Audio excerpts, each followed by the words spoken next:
Bismillahirrahmanirrahim. Alhamdulillah wassalatu wassalam ala Rasulillahi amma ba'd. Hadirin dan hadirat serta para pemirsa yang saya hormati, Assalamualaikum warahmatullahi wabarakatuh.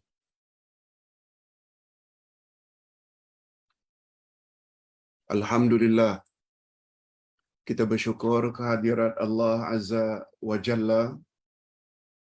Berkat taufiknya kita dapat meneruskan lagi majlis kita, majlis ilmu berdasarkan kita mengenal Allah melalui Al-Asma'ul Husna.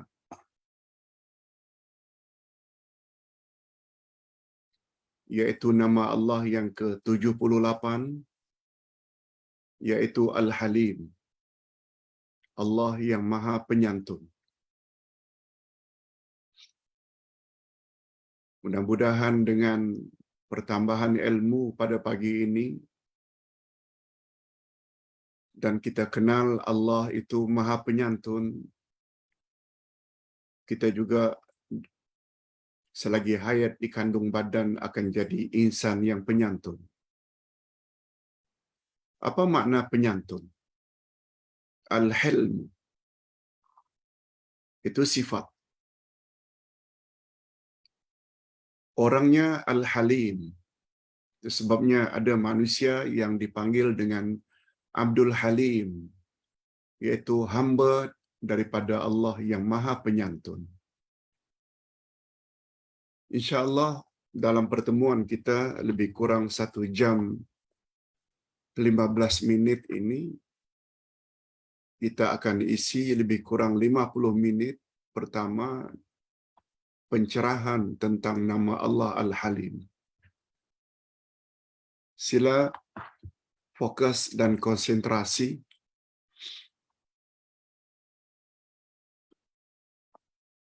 Sebab salah satu adab dalam menuntut ilmu adalah al-istima'. Al-istima' maknanya mendengar dengan tekun. Tidak mengapa sambil bekerja, jaga cucu, sedang gosok pakaian, sedang menyapu, tapi telinga fokus. Sebab bila tidak fokus, kurang faham. Bila kurang faham, sukar untuk diterapkan dalam realiti hidup setiap kita. Okey. Pertama sekali kita perlu tahu apa dalilnya, Pak Ustaz, bahawa Allah itu memang punya nama Halimun. Ini ayatnya. Dalam Al-Quranul Karim, Allah Subhanahu wa Ta'ala berfirman pada surat Al-Baqarah ayat 235. A'udzubillahi minasyaitonirrajim. Wa'lamu anna Allah ya'lamu ma fi anfusikum fahdharuh wa'lamu anna Allah ghafurun halim. Artinya, ketahuilah bahwasanya Allah mengetahui apa yang ada di dalam hatimu. Maka takutlah kepadanya. Dan ketahuilah bahawa Allah Maha Pengampun lagi Maha Penyantun. Dalam ayat ini dengan jelas Allah menyebut bahawa Dia selain Pengampun, Ghafur, Dia juga Halim.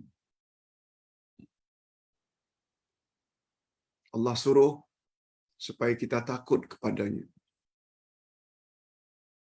Sebab Dia tahu segala-galanya, hatta apa yang ada di dalam hati kita. Semua Allah tahu. Kalau isteri takut terhadap suami, berbuat serong, suami hanya tahu perkara zahir saja. Di belakang suami,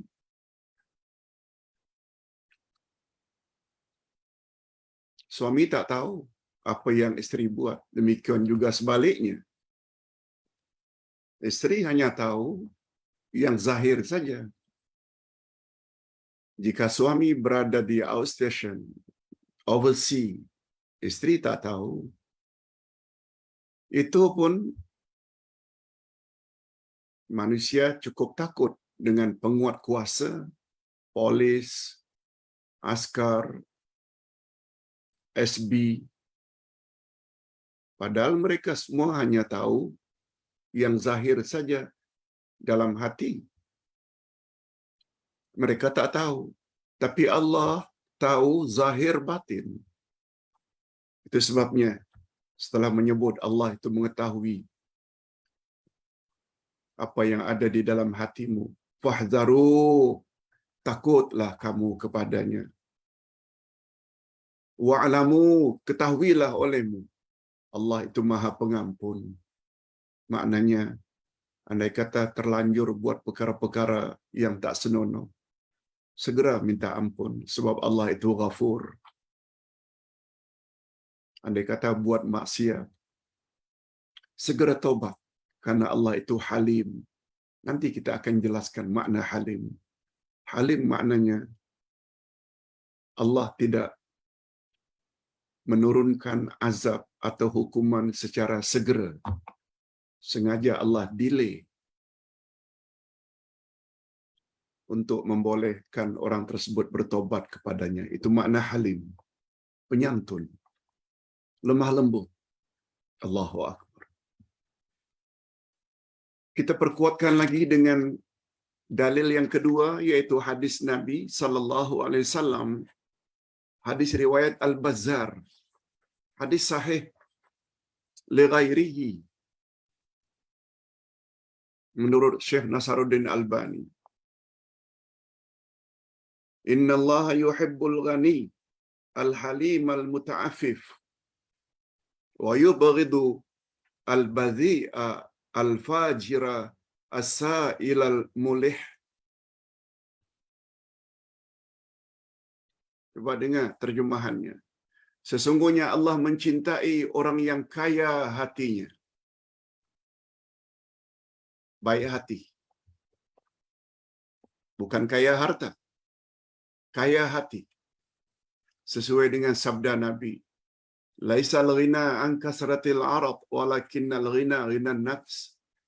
Bukan yang dikatakan kaya itu orang yang banyak harta melimpah ruah. Tapi kaya yang sebenar adalah kaya hati. Ghinal qalb. Allah suka. Al-halima, lemah lembut perangainya, itu halim. Lemah lembut perangainya. Tidak kasar. Tidak bengis. Tidak panas barang. Dan satu lagi, Allah juga suka kepada orang yang muta'afif. Muta'afif ini maknanya pandai menjaga diri. Pandai menjaga maruah. Tidak suka minta-minta. Selanjutnya Nabi Muhammad sallallahu alaihi wasallam meneruskan. Dan Allah, Dia sangat benci pada orang yang keji perkataannya, kasar, keras.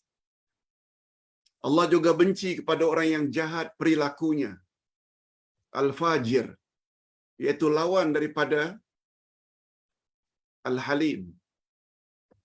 Dan yang ketiga, Allah juga benci kepada orang yang suka meminta-minta secara mendesak dan terus-menerus.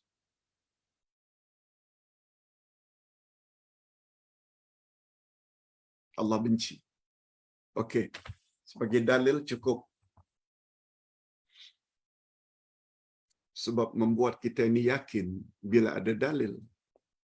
Bukan cakap-cakap kosong. Apalagi menyangkut nama Allah. Okey, sekarang kita berpindah kepada makna Al-Halim. Al-Halim maknanya penyantun.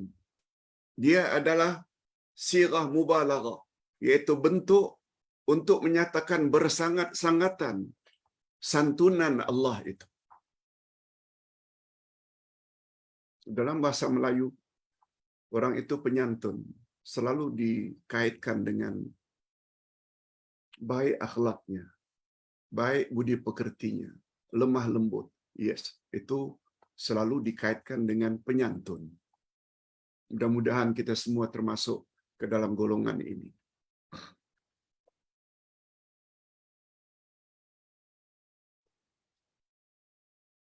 Al-hilmu atau penyantun atau kesantunan membawa maksud kemampuan mengawal diri ketika kemarahan memuncak.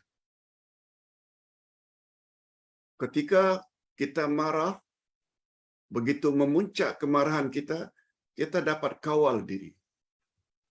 Tidaklah sampai pukul orang yang kita marahi, taklah sampai kita pecahkan pinggan mangkuk di rumah, pecah TV, pecah ini, itu. No. Al-Halim tak macam itu. Ia juga mengandung makna menangguhkan hukuman terhadap orang yang bersalah kepadanya. Al-Halim juga membawa makna orang yang mampu mengawal atau merawat suatu keburukan dengan sabar dan bijaksana. Dia tidak cepat panik, sabar. Allah tidak secara serta-merta menurunkan azab kepada pelaku dosa. Berapa banyak orang-orang yang menyembah berhala, Allah tidak langsung matikan mereka. Berapa banyak orang yang berzina, minum arak, berjudi, rashwah, Allah delay, tidak beri hukuman serta-merta. Itu makna halim. Allahu Akbar. Cantiknya, andai kata sifat tersebut, walaupun hanya serpihan, ada pada diri insan yang kerdil ini. Allah yang maha berkuasa, Dia saja mempunyai sifat seperti itu. Allahu Akbar. Macam mana kita yang serba kekurangan ini sampai kasar, keras, pantang ada orang yang mencela, langsung dibalas. Allahu Akbar. Itu sebabnya kita perlu belajar nama Allah satu demi satu untuk membentuk diri agar jadi insan kamil, insan yang sempurna. Jadi ringkasnya, kalaulah Al-Halim itu dikaitkan dengan nama Allah, kalaulah nama Al-Halim itu dikaitkan dengan zat Allah, ringkasnya, Allah Subhanahu wa taala suka mengampunkan dosa hamba-hambanya. Satu. Yang kedua,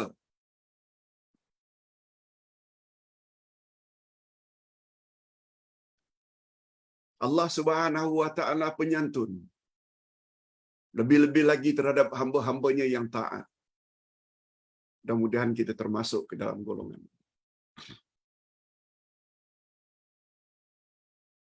Dulu waktu muda kita tidak banyak taat kepada Allah sebagaimana hari ini. Suruhan-suruhan Allah dulu sekali-sekali kita buat, sekali-sekali kita tinggalkan. Larangan-larangan Allah juga kita lakukan. Tapi Allah delay umur kita sampai ke umur lansia. 60, 65, 70, 75, 80. Jumpa pula kelas-kelas online seperti ini sehingga kita dapat perbaiki diri. Yes. Itu di antara kesantunan Allah. Berapa banyak kawan-kawan kita yang dulu sama-sama macam itu, lalu telah dipanggil oleh Allah sebelum sempat mereka taubat. Hargai kebijaksanaan Allah terhadap diri kita.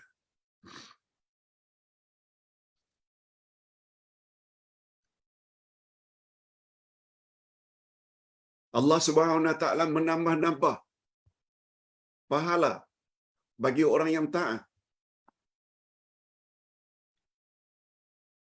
Kalau patuh kepada Allah, buat kebaikan, Allah Subhanahu wa taala beri ganjaran bukan satu, minimal 10 sampai 700 sampai unlimited. Semua itu termasuk ke dalam kesantunan Allah. Sebagaimana Allah Subhanahu wa taala tidak serta-merta turunkan azab kepada pelaku dosa. Allah tangguhkan supaya mereka diberi peluang untuk bertobat. Walaupun terdapat manusia yang kemanjaan, buat bermacam-macam dosa. Karena ditangguhkan, buat dosa lagi, buat dosa lagi, buat dosa lagi. Akhirnya mereka mendapat istidraj, yaitu pada kemuncak dosa yang mereka lakukan, yang mereka tidak mau tobat, tiba-tiba Allah matikan. Itu namanya istidraj. Na'udzubillah min dzalik.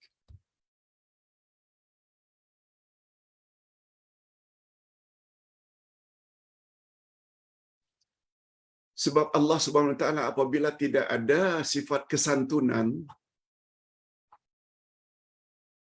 jika Allah tidak punya sifat kesantunan, setiap orang yang berdosa langsung Allah musnahkan, langsung Allah matikan, langsung Allah azabkan.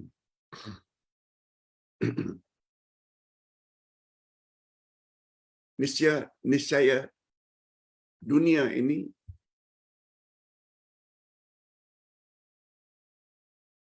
tidak akan jadi aman. Coba dengar ayat ini. Apa kata Allah? Memberi nasihat kepada kita umat manusia. Memberitahu tentang sifat halimnya. Kalaulah halim itu tidak ada pada Allah, coba lihat. Walau yu'akhidullahu an-nasa bima kasabu ma taraka ala zahriha min dabbah. Ustaz terjemahkan dulu.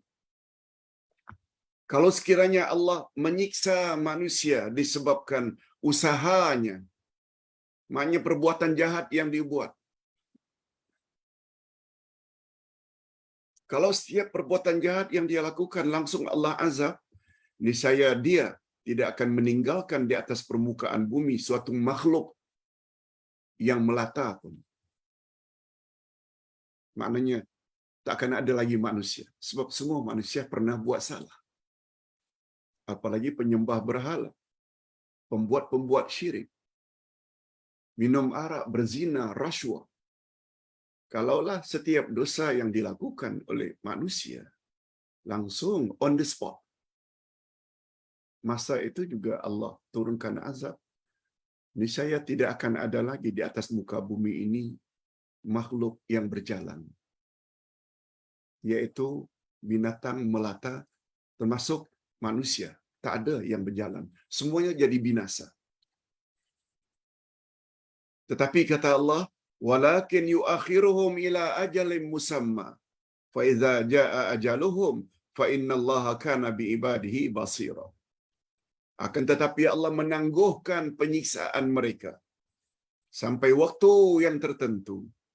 Maka apabila datang ajal, masa untuk mereka mati, sesungguhnya Allah Maha melihat keadaan hamba-hambanya. Hadirin dan hadirat serta para pemirsa yang saya hormati. Betul tak kematian boleh datang bila-bila masa? Sedangkan kita banyak buat dosa. Itu sebabnya jangan tangguh tobat setiap hari. Jangan ditangguh-tangguhkan. Jangan delay. Sebab ada ketikanya pintu tobat ditutup. Iaitu bila sedang nazar. Nah, sekarang kita berpindah ke pola kesantunan yang mutlak.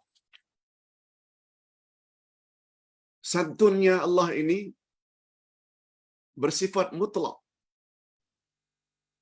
Absolutely. Bukan setengah-setengah, bukan.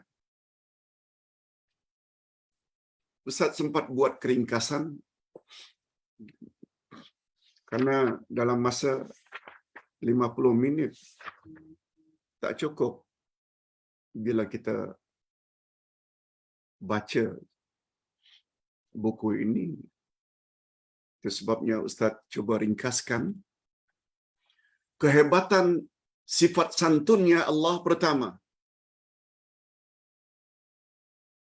Pertama, Allah Subhanahu Wa Taala tangguhkan azab ke atas orang yang fasik, durhaka. Tidak buat suruhan Allah, langgar larangan Allah, itu maknanya durhaka.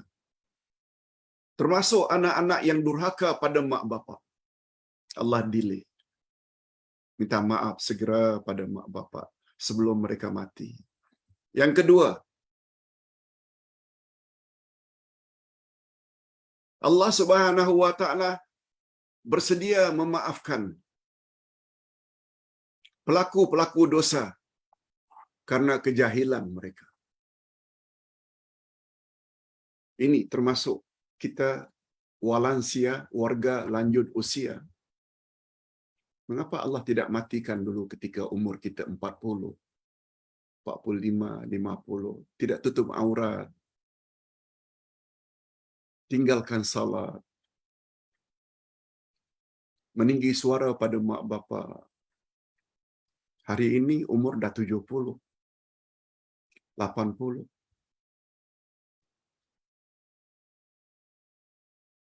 Allah Subhanahu Wa Taala maafkan. Asalkan ketika lansia umur sekarang, kita perbaiki.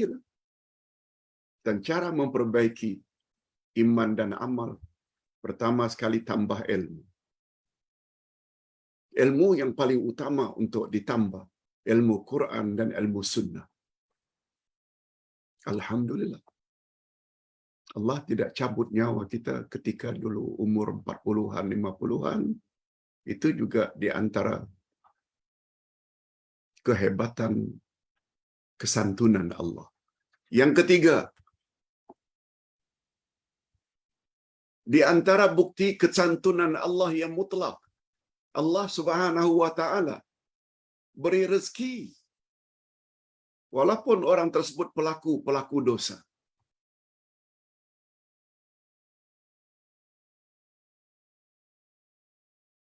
Tak berzina, tak punya wanita simpanan, perlu ada uang.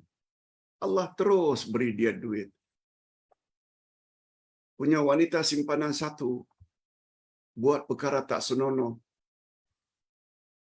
makin Allah kayakan dia. Makin kaya, pasang 2 purta simpanan. Tambah lagi 3 perempuan simpanan. Itu semua ada kaitannya dengan kesantunan Allah.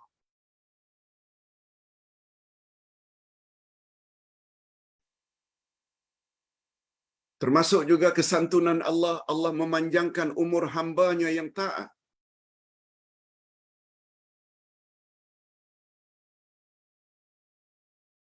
Sebagai persiapan untuk dibawa ketika mati nanti, jumpa kepada Allah.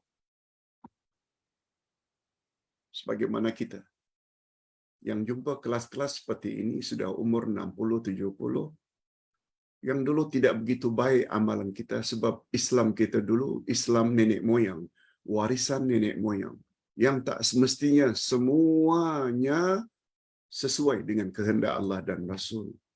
Lalu dengan lapang dada kita tambah ilmu, kita tinggalkan mana-mana amalan yang bercanggah. Yes, itu termasuk ke dalam kehebatan santunan Allah kepada kita. Dan yang terakhir, yang kelima, jika tidak ada kesantunan Allah, apa yang akan terjadi? Niscaya langit dan bumi tidak akan tenang. Langit dan bumi tidak akan seimbang. Macam yang kita sebutkan tadi. Kalaulah setiap pelaku dosa itu langsung on the spot, Allah siksa dan Allah matikan, dunia tak akan tenang.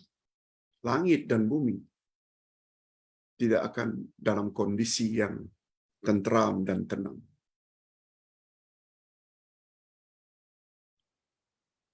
Itu sebabnya Allah Subhanahu wa taala berfirman dalam surat Fatir ayat 41, Inna Allah yamsiku as-samawati wal arda an tazula wa la in zalata in amsakahuma min ahadin min ba'dih innahu kana haliman ghafura. Cuba dengar baik-baik maksud ayat. Sesungguhnya Allah menahan langit dan bumi supaya jangan lenyap.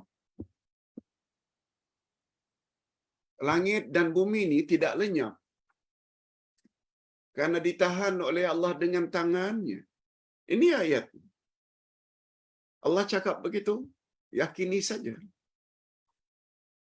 Malah jauh sebelum itu dalam tafsir ayatul kursi, Allah sebut, wasi'a kursiyyus samawati wal ard. Keluasan kursi Allah seluas langit dan bumi. Wala ya'uduhu hifzuhuma.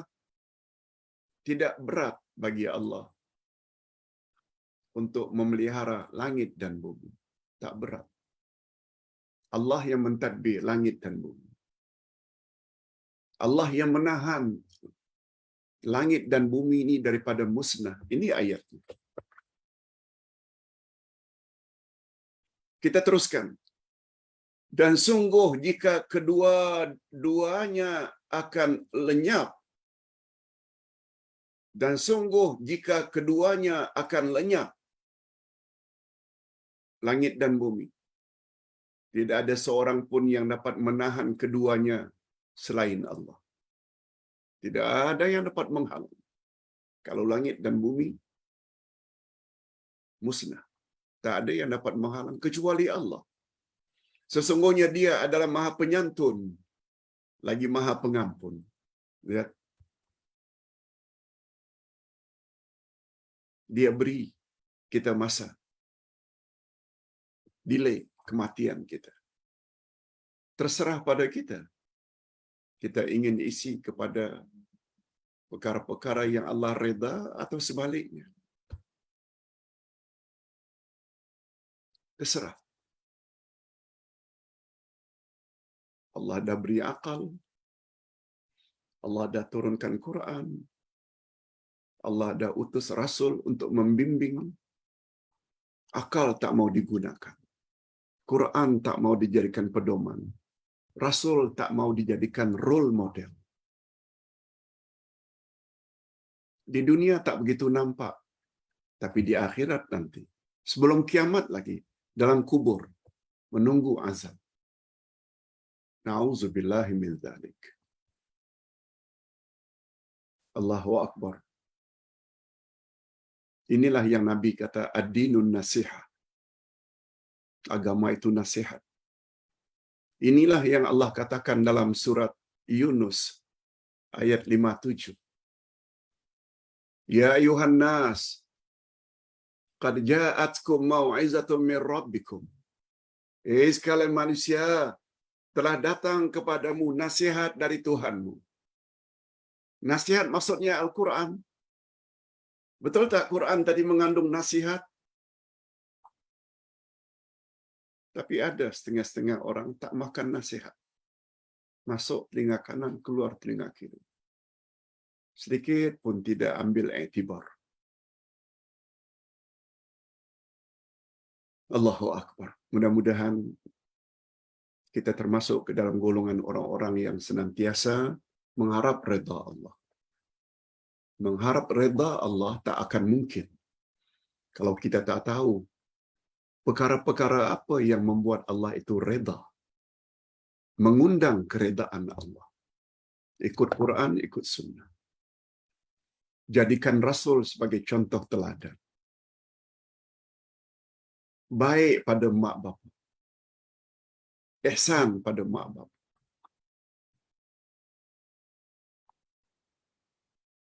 Walau macam manapun penghinaan orang kepada kita, sabar. Jadilah orang yang penyantun. Jangan balas kejahatan mereka dengan kejahatan. Jangan. Maafkan. Tegur mereka walaupun mereka tak mau tegur dan benci. Doa pada Allah untuk keselamatan mereka. Itu semua ciri-ciri orang penyantun. Selain tidak lekas menggelabah, malah dia berdoa pula. Malah dia memaafkan kesalahan-kesalahan orang yang bersalah kepadanya. Itu semua sifat-sifat penyantun. Okey. Kehebatan nama Allah Al-Halim.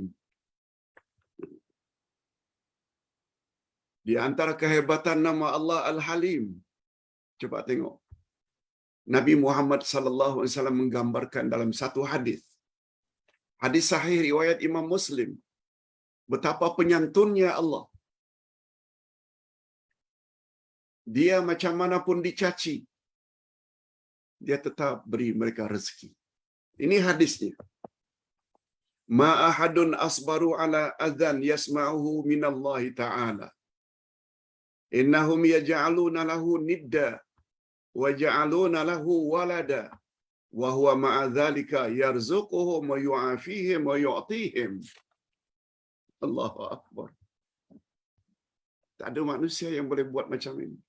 Tak ada makhluk yang boleh buat dan miliki sifat seperti ini. Coba dengar terjemahannya. Tidak ada seorang pun yang lebih penyabar daripada Allah. Allah lah yang paling penyabar ketika mendengar cercaan. Dia dicerca. Mereka menuduh dia mempunyai sekutu. Ada Tuhan lain. Dia dituduh punya anak. Dia dituduh punya anak. Namun demikian dia tetap saja melimpahkan rezeki kepada mereka. Memberi kesehatan pada mereka. Dan memberi kurnianya yang lain-lain. Naik pangkat. Dan lain-lain.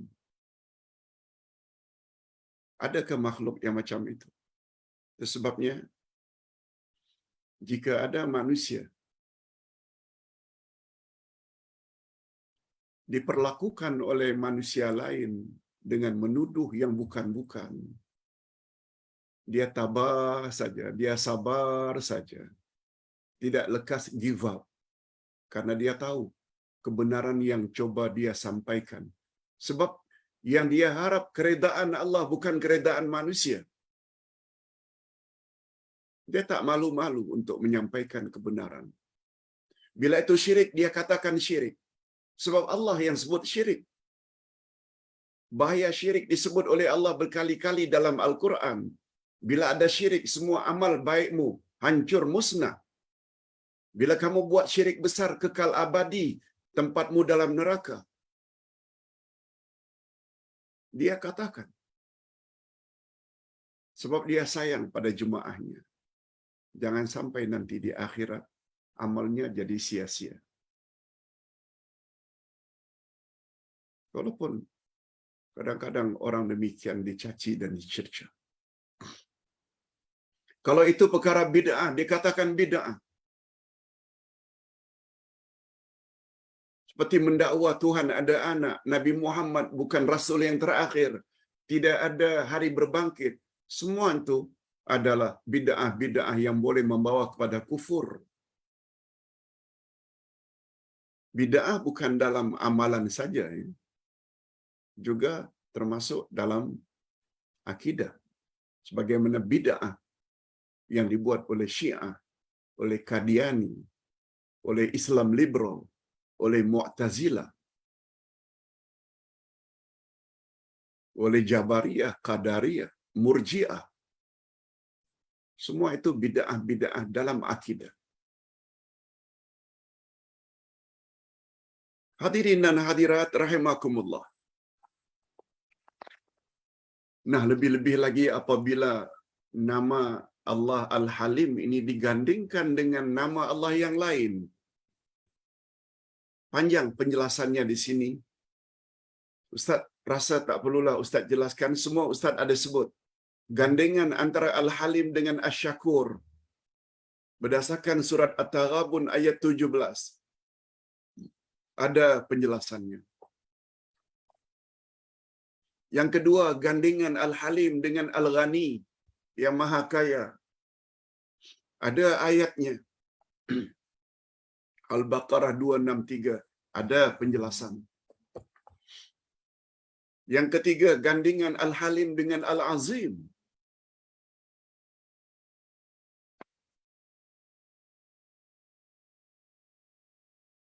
Nah, ini Ustaz bagus jelaskan sedikit.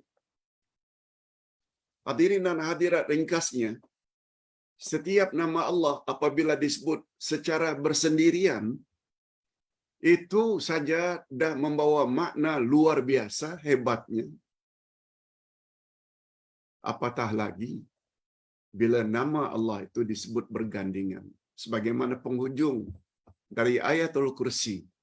Wa huwal aliyyul azim. Allah itu maha tinggi, lagi maha agung. Sudahlah Allah itu maha tinggi, kedudukannya, dia pula maha agung. Bergabung dua itu membawa makna tambahan pula tentang kehebatan Allah. Nah, dalam hal ini Allah gandingkan Al-Halim dengan Al-Azim. Sehingga Nabi Muhammad sallallahu alaihi wasallam pernah bersabda, mengajar kita satu doa yang seharusnya kita hafal doa ini. Sebab kata Nabi, apabila doa ini dibaca penuh dengan kefahaman, Allah Subhanahu wa taala akan hindarkan kita dari kesulitan hidup, dunia dan akhirat. Coba dengar. Apa itu doa? Ani bin Abbas radhiyallahu anhuma anna Rasulullah sallallahu alaihi wasallam kana yaqulu indal qurb. Dari Ibnu Abbas, kata beliau, sesungguhnya Allah Subhanahu wa taala berdoa ketika beliau sedang sulit.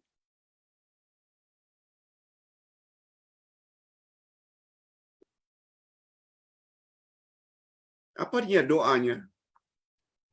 La ilaha illallah al-azimul halim. La ilaha illallah rabbul arsyil azim. La ilaha illallah rabbus samawati wal rabbul ard. Rabbul arsyil karim. Artinya, tiada Tuhan yang berhak disembah melainkan Allah yang maha agung lagi maha penyantun. Diawali dengan la ilaha illallah dulu. Diakhiri dengan Allah yang maha agung lagi maha penyantun. Al-Azim Al-Halim. Tiada Tuhan yang berhak disembah melainkan Allah, Tuhan Arash yang maha agung, Rabbul Arsyil Azim. Diawali lagi dengan la ilaha illallah. Dan yang ketiga, la ilaha illallahu rabbus samawati wa rabbul ardi wa rabbul arsyil karim. Tiada Tuhan yang berhak disembah melainkan Allah, Tuhan Arash yang maha agung. Tiada Tuhan yang berhak disembah melainkan Allah, Tuhan langit dan Tuhan bumi, Tuhan Arash yang maha mulia. Muttafaqun alaih. Hadis sahih riwayat Bukhari dan Muslim. Itu makna muttafaqun alaih. Pengajaran dalam doa ini mengandung kesantunan Allah. Di samping kesempurnaan keagungannya, bukan karena kelemahan dan kerendahannya. Dia penyantun di saat-saat dia itu maha agung. Sebab manusia kadang-kadang dia memaafkan, tidak mengambil tindak balas karena dia lemah. Tapi Allah bukan lemah. Itu sebabnya manusia yang pemaaf, beza. Bila ada orang buat pada dia, menganiaya dia, A dianiaya oleh B. A ini rakyat biasa, tidak ada power. A. Satu lagi, A ini penguasa, dia ada power, dia ada kekuatan. Dia dianiaya. Dalam pandangan Allah, kedudukan A yang kedua ini yang punya power, sanggup membalas sebab semua followersnya patuh pada dia. Kedudukan A yang kedua ini lebih tinggi berbanding A yang pertama yang memang orang biasa. Kalau dia memaafkan barangkali karena dia tak mampu untuk membalas. Yang A yang pertama, yang kedua tadi, dia mampu membalas. Nah, bayangkanlah Allah Subhanahu wa taala ingin hancurkan manusia yang jahat kepadanya, apalagi mendakwa dia ada anak, dia ada isteri, dia ada segala-galanya. Tapi Allah tetap maafkan. Lihat kehebatan santunan Allah Azza wa Jalla. Dia maha penyantun, padahal masa yang sama dia juga maha agung. Hakikat ini sangat berbeza dengan kebanyakan penguasa di dunia. Karena mereka merasa diri mereka agung dan besar, sehingga hilang sifat santun. Mereka terpedaya dengan kebesaran yang sementara, sehingga hilang dari mereka sifat santun. Di sinilah terserlah betapa sempurna santunan Allah.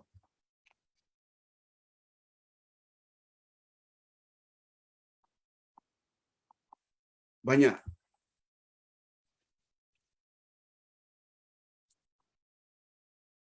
bila nama Allah Al-Halim itu digandingkan dengan namanya yang lain. Nah, sekarang kita sampai ke bahagian yang terakhir. Kesan beriman kepada sifat santun Allah Al-Halim. Di antara kesan beriman kepada nama Allah Al-Halim, Allah Maha Penyantun. Ini Ustaz ringkaskan ada 4. Kita yang dengar dari tadi lebih kurang 50 minit yang lalu, sehingga faham apa makna Al-Halim. Sedikit sebanyak mesti ada kesan dalam diri kita, dalam tindak tanduk kita pada masa depan. Pertama sekali, dia akan jadi insan yang lemah lembut.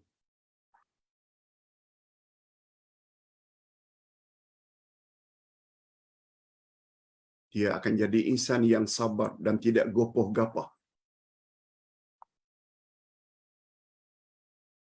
Dia akan jadi insan yang banyak berfikir ulang ketika akan berkata.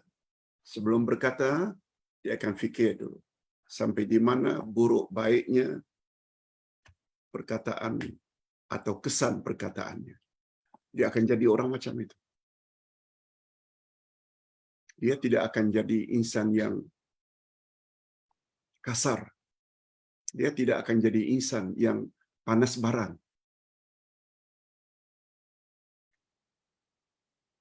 Ini sesuai dengan sabda Nabi, ajaban lil mu'min. Sungguh hebat orang-orang yang beriman. Bila mereka dapat nikmat, mereka syukur, dan syukur itu baik bagi mereka. Dan bila mereka dapat ujian, mereka sabar, dan sabar itu juga baik bagi mereka. Yes, ada unsur-unsur santun di situ. Yang kedua, dia akan jadi orang yang berlapang dada. Berlapang dada. Bila dapat teguran, jika keyakinan dia selama ini menyimpang, ada unsur khurafat, syirik, bila amalannya selama ini ada unsur bid'ah, dia akan jadi orang yang berlapang dada untuk terima selagi ada dalil dari Quran dan sunnah Nabi. Sebab itu syarat agar amal diterima. Dan dia dapat menahan amarah dan sanggup memberi kemaafan terhadap orang yang jahat kepadanya. Yes, itu kesan yang kedua. Kesan ketiga, memahami makna nama Allah Al-Halim. Dia tidak akan segera menghukum terhadap orang yang berbuat jahat kepadanya. Dengan kata lain, tidak pendendam. Kan ada di antara kita yang pendendam. Pantang orang buat jahat pada kita. Oh, ingat senantiasa. Dendam. Orang yang pendendam, maknanya dia jahil terhadap nama Allah dan kelebihan Al-Halim. Nama Allah penyantun. Jangan jadi orang pendendam. Itu sebabnya pada suatu hari Nabi pernah menyebut tentang seorang sahabat akan menjadi penghuni syurga. Sahabat-sahabat yang lain jadi heran. Sehingga ada seorang sahabat berpura-pura menginap di rumah sahabat yang dikatakan penghuni syurga. Tujuannya untuk melihat apa ya amalan orang ini sehingga Nabi katakan dia menjadi penghuni syurga. Kita ringkaskan. Pada paginya mereka bangun,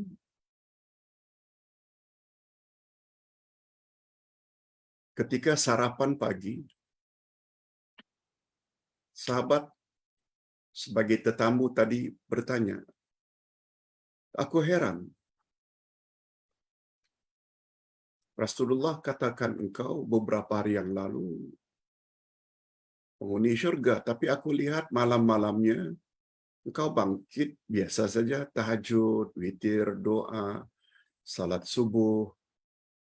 Tak ada kelainan amalan engkau. Boleh tak kau beritahu aku apa ya rahasianya sampai Nabi kata engkau penghuni syurga? Sahabat tadi menjawab, iya, tak ada amalan-amalan istimewa. Coba menjadi amalan aku sebelum aku tidur malam. Terlebih dahulu, aku maafkan kepada semua orang yang berbuat salah kepadaku. Walaupun mereka tidak maaf. Yes, itu dia kelebihan penyantun, tidak pendendam. Mudah-mudahan kita termasuk ke dalam golongan itu. Dan yang terakhir, yang keempat,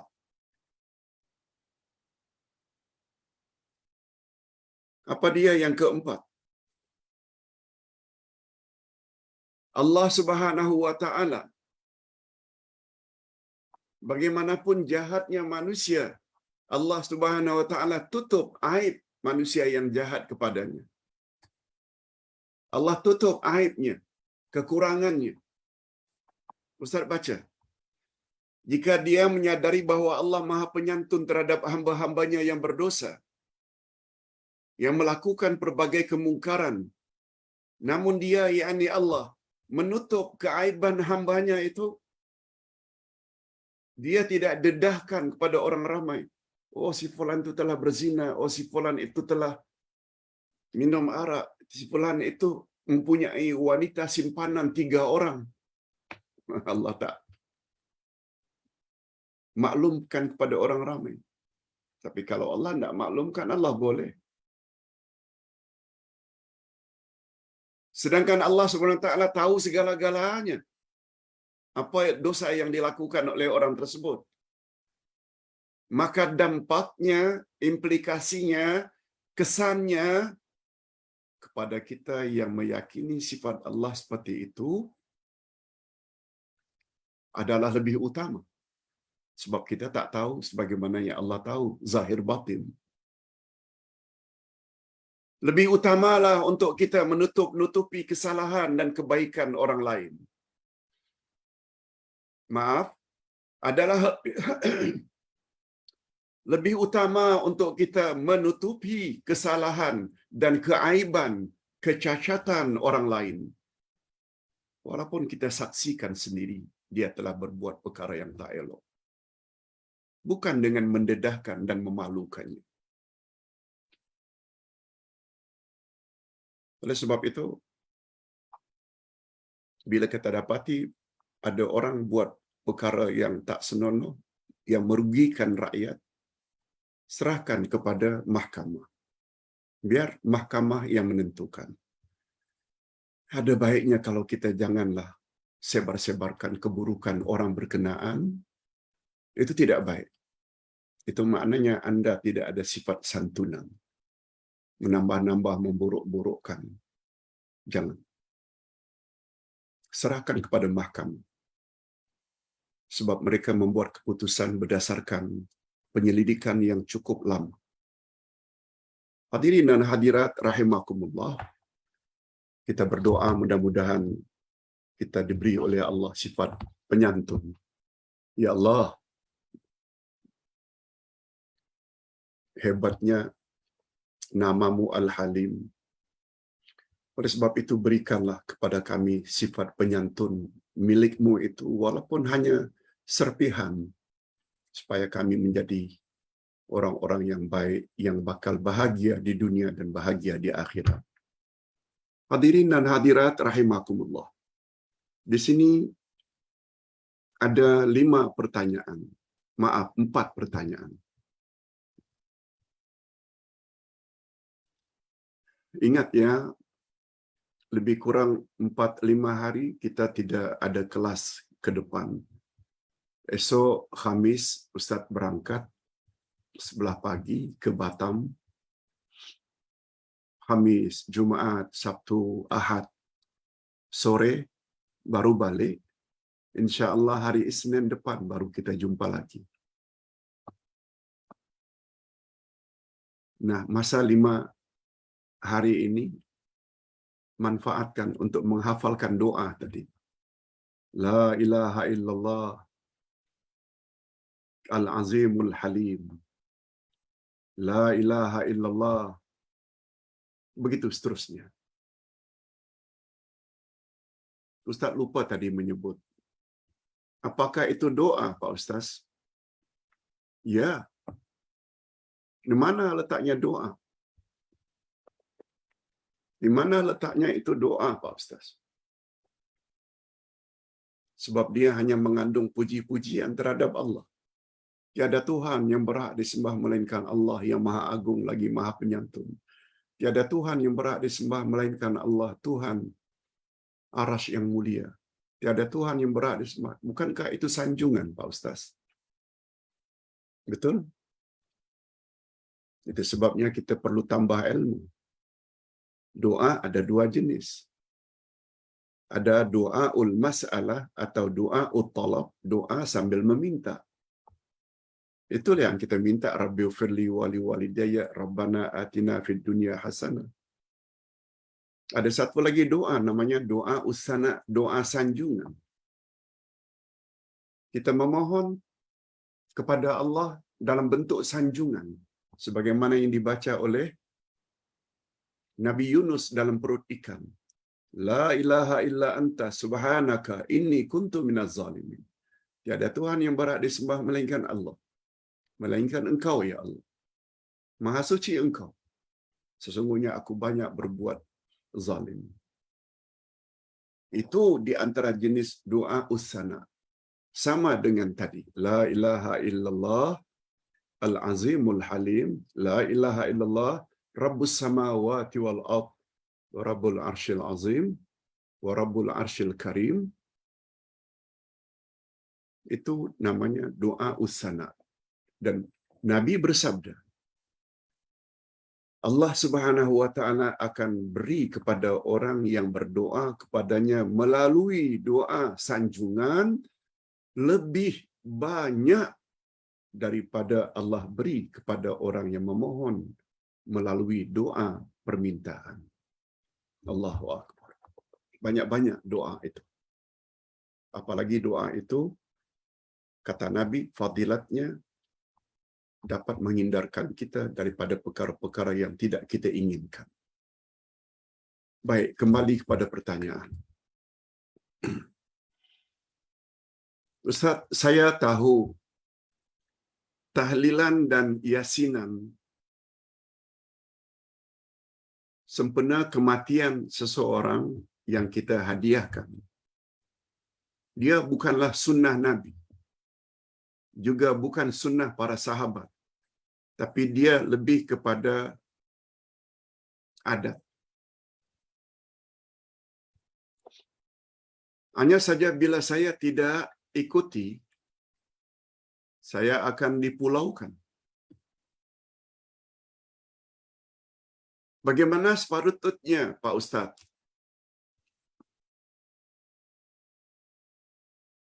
Cara kita untuk membantu jenazah.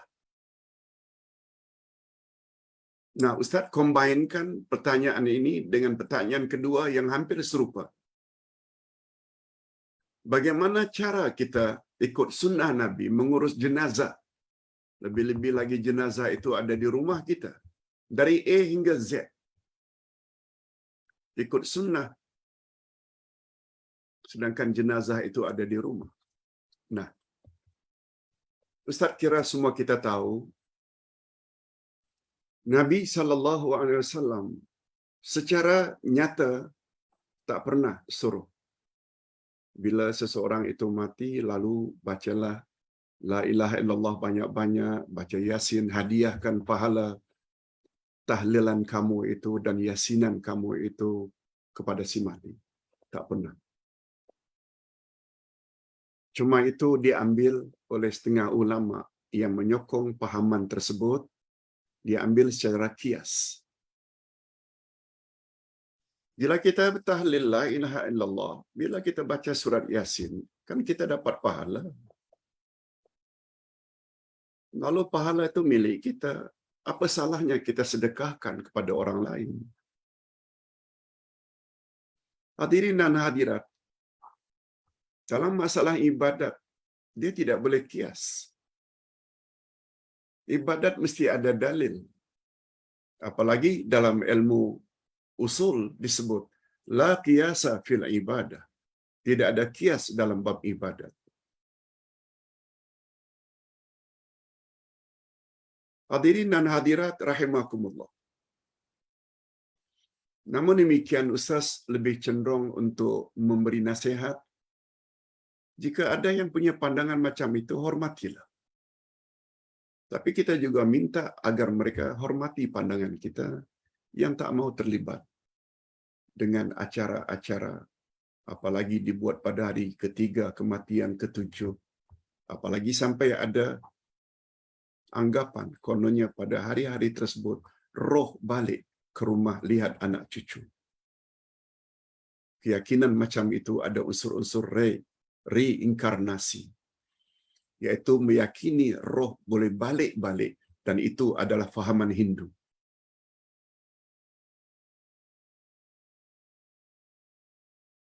Hadirin dan hadirat rahimakumullah.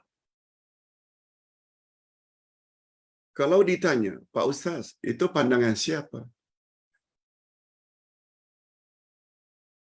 Ustaz boleh jawab, itu bukan pandangan atau suruhan Rasul, juga Khulafaur Rasyidin yang kita disuruh agar ikuti mereka.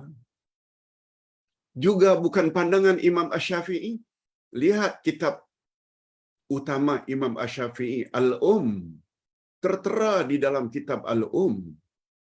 Bacaan-bacaan yang dikirim kepada orang mati tidak sampai kepada orang mati.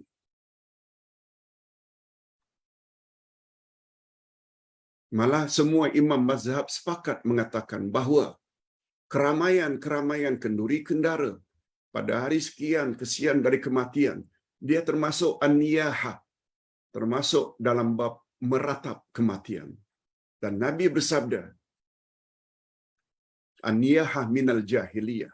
Meratap kematian itu termasuk amalan atau budaya orang-orang Arab jahiliyah. Cuma harapan Ustaz, janganlah perbezaan dalam hal ini dianggap perbedaan besar. Bukan. Dia bukan perbedaan usul, tapi furu'. Nah, berbalik kepada apa yang patut kita lakukan, Pak Ustaz. Ada panduan dari Nabi.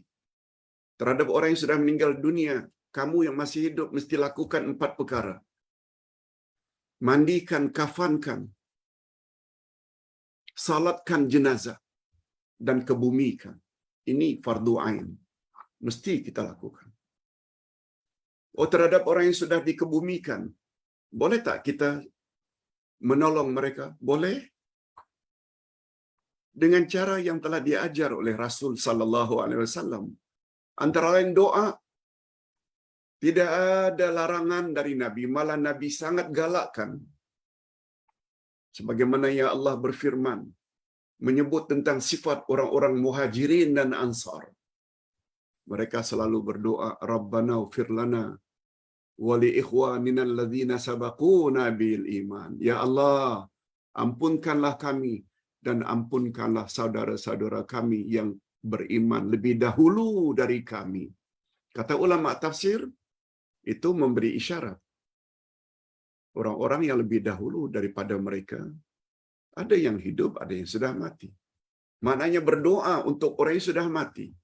Antara lain, Ya Allah, luaskanlah kuburannya. Ya Allah, jadikanlah kuburannya sebagai taman-taman syurga. Jangan kau jadikan kuburannya bagikan kawah-kawah dari api neraka. Ya Allah, berilah kemampuannya untuk menjawab semua soalan mukar wa nakir dengan baik. Ya Allah, gantikanlah untuk yang meninggal dunia itu keluarga yang lebih baik dari keluarga sebelumnya. Rumah yang lebih baik dari rumah sebelumnya. Yes, itu doa. Ya Allah, hindarkan roh si fulan itu dari azab kubur dan azab api neraka. Yes, itu doa.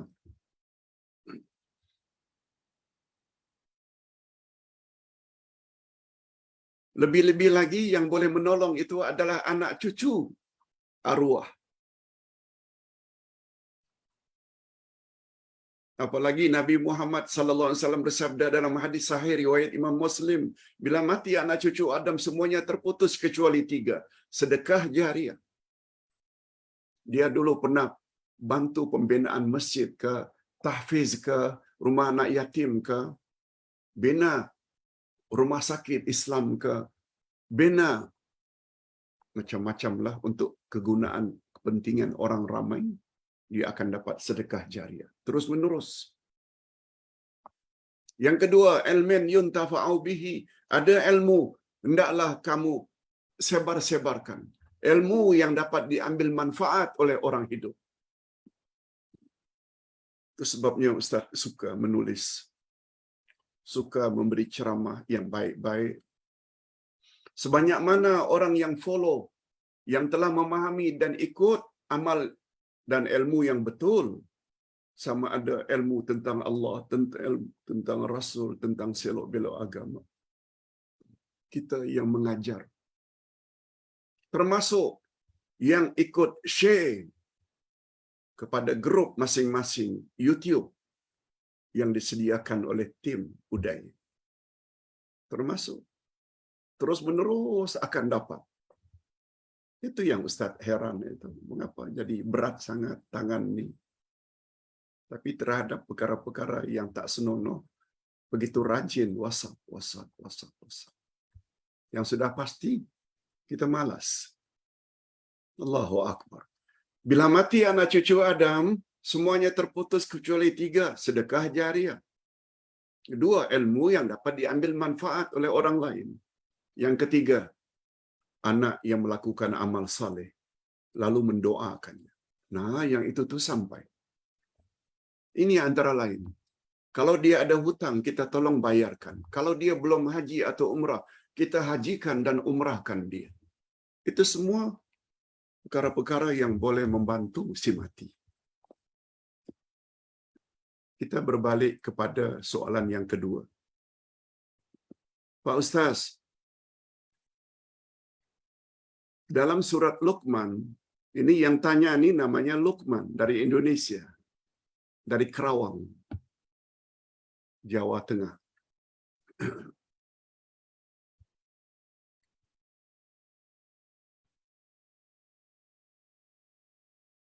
Perbatasan Jawa Tengah dengan Jawa Barat. Kata Luqman, dalam surat Luqman ayat 34, Allah Subhanahu wa taala berfirman,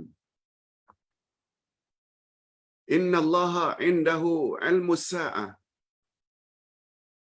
wa yunazzilu al-ghaits wa ya'lamu ma fil arham wa ma tadri nafsun ma taksibu ghadan wa ma tadri nafsun bi ayyi ardin tamut innallaha alimun khabir." Allah menyebut dalam ayat ini,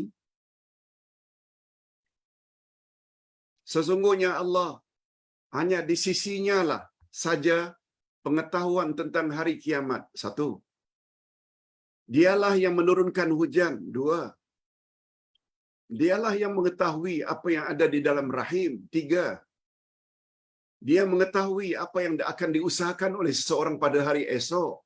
Empat, dan dia tahu di bumi mana dia akan mati.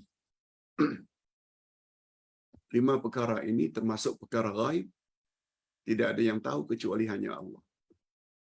Nah, sekarang pertanyaan saudara Luqman tentang surat Luqman ayat 34. Bagaimana dengan penemuan sains hari ini, Pak Ustaz? Di mana janin dalam rahim ibu pun sudah dapat diketahui sebelum dilahirkan. Lelaki ke, perempuan ke, dia sehat ke, dia sedang sakit ke. Melalui scan, melalui cara-cara tertentu, berdasarkan ilmu sains hari ini, mereka dapat tahu.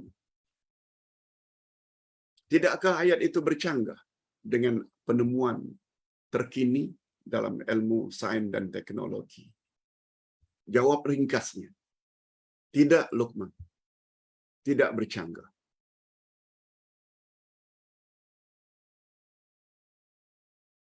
Bila ditanya mengapa, dengan diskan orang yang sedang hamil besar, doktor kadang-kadang dapat mengetahui jantina. Maksudnya jenis baby tersebut laki-laki ke wanita dapat tahu.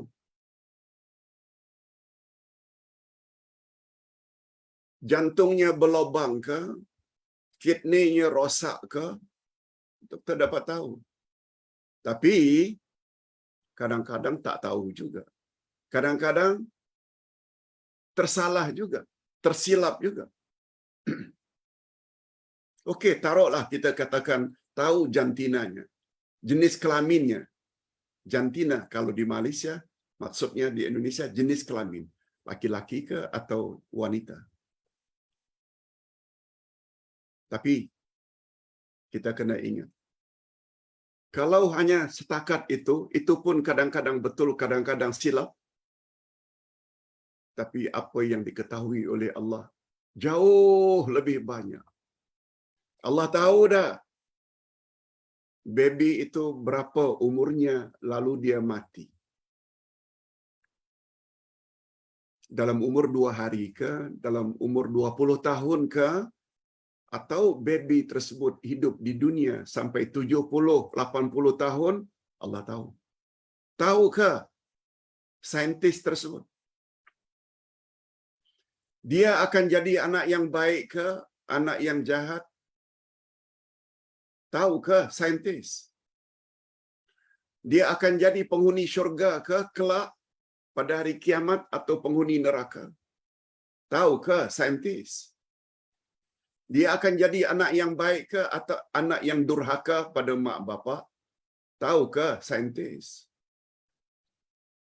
berapa ketinggiannya? Apa warna kulitnya nanti? Apa pekerjaannya? Semua saintis tak tahu.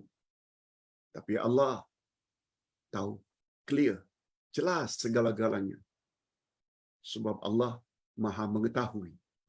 Atas sebab itu, Allah dah suruh kalam tulis nasib baby tersebut. Cukup. Jangan katakan ia bercanggah. Apa yang saintis tahu, hasil scan baby tersebut, hanya kadang-kadang hanya jantina saja. Itu pun kadang-kadang silap juga. Mudah-mudahan Luqman dan para pemirsa sekalian dapat memahami maksud Ustaz. Yang ketiga, Pak Ustaz, jika seseorang musafir, mereka dibolehkan jamak dan qasar bila jarak itu memenuhi syarat. Tetapi Pak Ustaz, atas sebab-sebab tertentu, mereka yang tadi ingin jamak dan qasar terlepas masa tersebut. Lebih-lebih lagi bila jamak takhir. Jamak takhir zuhur dan asar dilakukan waktu asar. Tiba-tiba dah masuk waktu maghrib. Maklum dalam safar, kita tak tahu sangat tentang timing. Bila itu terjadi, bila seseorang yang ingin jamak antara maghrib dengan isya, jamak takhir, tiba-tiba masuk waktu subuh, kan itu maknanya berakhir sudah waktu isya. Pertanyaannya, kalau orang tersebut berkeadaan demikian, dia kena qada salatnya yang tertinggal tersebut, sama ada zuhur asar atau maghrib isya. Bolehkah mereka juga mengqadanya secara jamak dan qasar? Jawabnya, boleh. Selagi mereka itu dalam safar. Selagi mereka itu dalam safar.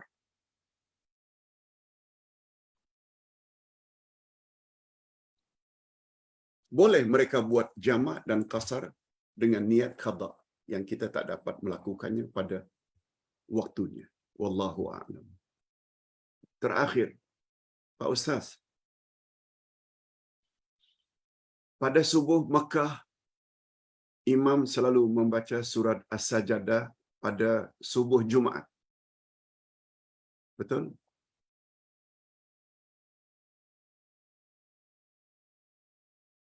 Tetapi saya lihat ketika berada di Mekah, pagi Jumaat, imam buat sujud sajadah sampai ayat yang ke-15. Imam akan sujud, namanya sujud sajadah. Tapi saya lihat banyak sungguh dari kalangan makmum yang rukuk. Apalagi makmum tidak tahu yang itu surat sajadah. Cuma imam hanya berkata, Allahu Akbar. Imam ketika itu langsung sujud. Yang namanya sujud sajadah. Apa yang didengar oleh makmum, apalagi tempatnya jauh, tak dapat melihat.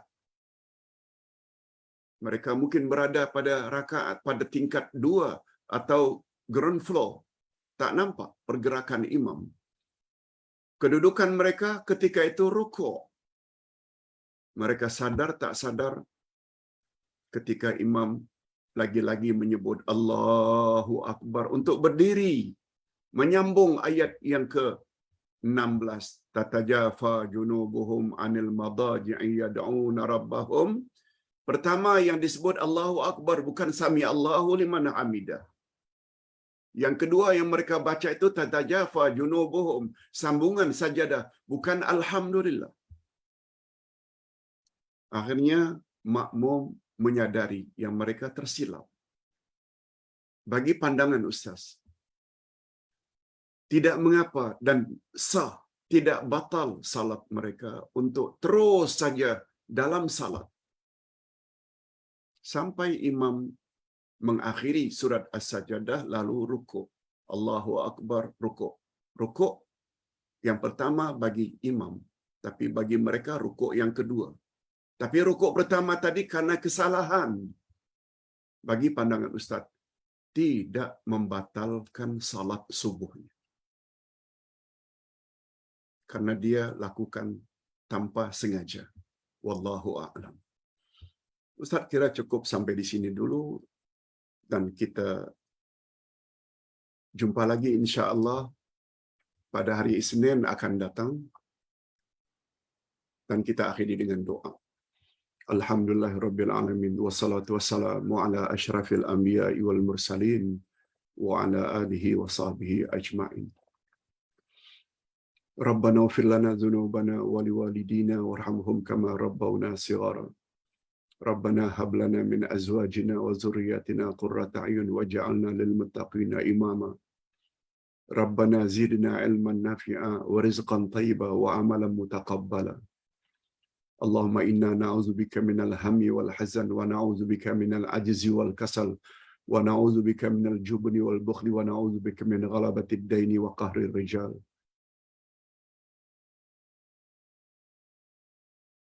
Ya Allah, ampunkanlah dosa kami dan dosa kedua ibu bapa kami dan cucurilah mereka rahmat-Mu ya Allah. Sebagaimana mereka telah didik kami sejak dari kecil. Ya Allah, berilah kami pasangan hidup dan zuriat keturunan yang menyedapkan pandangan mata dan hati kami, dan jadikanlah kami pemimpin bagi orang-orang yang bertakwa. Ya Allah, tambahkanlah untuk kami ilmu yang bermanfaat. Berilah kami rezeki yang baik lagi halal serta diberkati, dan terimalah segala amal saleh kami. Ya Allah, perbaikilah agama kami sebab ialah yang akan mengatur segala urusan kami. Ya Allah, perbaikilah dunia kami sebab padanya kami menjalani kehidupan. Ya Allah, perbaikilah akhirat kami sebab kepadanya semua kami akan menuju. Ya Allah, jadikanlah sisa-sisa hidup kami ini sebagai tanda pertambahan amal-amal saleh kami, dan jadikanlah kematian kami kelak sebagai tanda berakhirnya dosa-dosa kami. Ya Allah, pada hari ini kami telah mempelajari nama-Mu Al-Halim, Maha Penyantun. Kami sudah faham makna kesantunan-Mu secara mutlak dan kehebatannya. Oleh sebab itu, berilah kami sifat santunan tersebut, walaupun sekedar serpihan daripada kesantunan milik-Mu yang mutlak, supaya kami menjadi orang yang baik, yang Kau redai. Mulia di sisi manusia, juga mulia di sisi-Mu di akhirat nanti. Dan selanjutnya kami layak mendapat syurga-Mu dan melihat wajah-Mu birahmatika ya arhamar rahimin. Wa sallallahu ala nabiyyina Muhammad wa ala alihi wa sahbihi ajma'in. Subhana rabbika rabbil izzati amma yasifun. Wa salamun alal mursalin walhamdulillahi rabbil alamin. Subhanakallahumma wa bihamdik asyhadu an la ilaha illa anta astaghfiruka wa atubu ilaik. Assalamualaikum warahmatullahi wabarakatuh.